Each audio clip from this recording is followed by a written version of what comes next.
जम्मू कश्मीर विधानसभा में हंगामे के बीच पास हुआ धारा 370 की बहाली का प्रस्ताव अब केंद्र के सामने रखी गई। यह मांगे जम्मू कश्मीर विधानसभा में बुधवार को जमकर हंगामा हुआ। बताया जा रहा है कि विधानसभा के तीसरे दिन डिप्टी सीएम सुरेंद्र चौधरी की तरफ से धारा 3 लिंग की बहाली की मांग वाला प्रस्ताव पेश किए जाने के बाद यह हंगामा हुआ।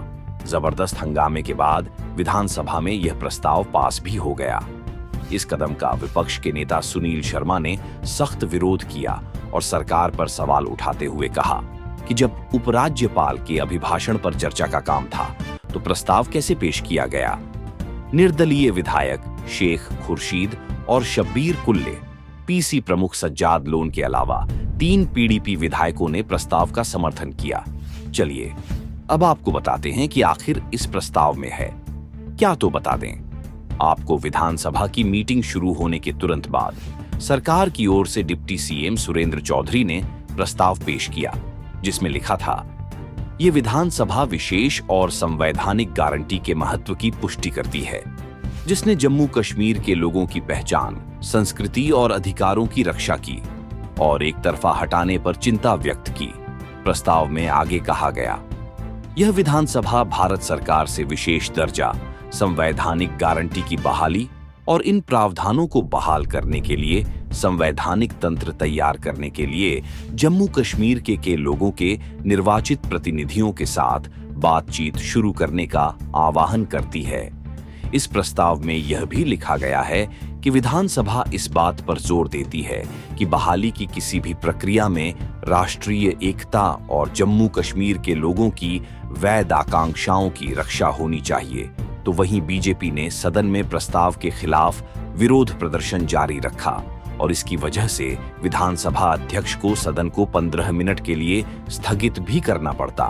आखिर में विधानसभा अध्यक्ष अब्दुल रहीम रातर ने प्रस्ताव को मतदान के लिए रखा और प्रस्ताव बहुमत के साथ पास हो गया। विपक्ष के नेता सुनील शर्मा समेत अन्य विपक्षी नेताओं ने सत्ता पक्ष की तीखी आलोचना करते हुए कामकाज में बदलाव पर सवाल उठाए।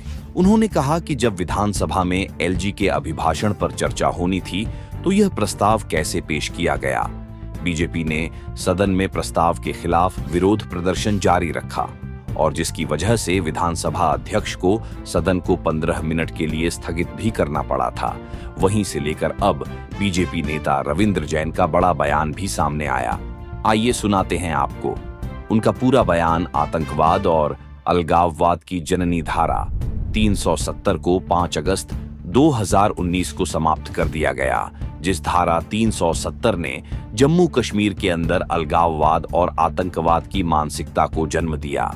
जिस धारा 370 ने जम्मू कश्मीर के बेगुनाह लोगों का कत्ल करवाया। जिस धारा 370 ने जम्मू कश्मीर के अंदर बम, बंदूक, पिस्तौल और गोलियों का खूनी खेल खेला। उस धारा 370 को मोदी साहब और अमित शाह साहब ने 5 अगस्त 1919 को हमेशा हमेशा के लिए समाप्त कर दिया है।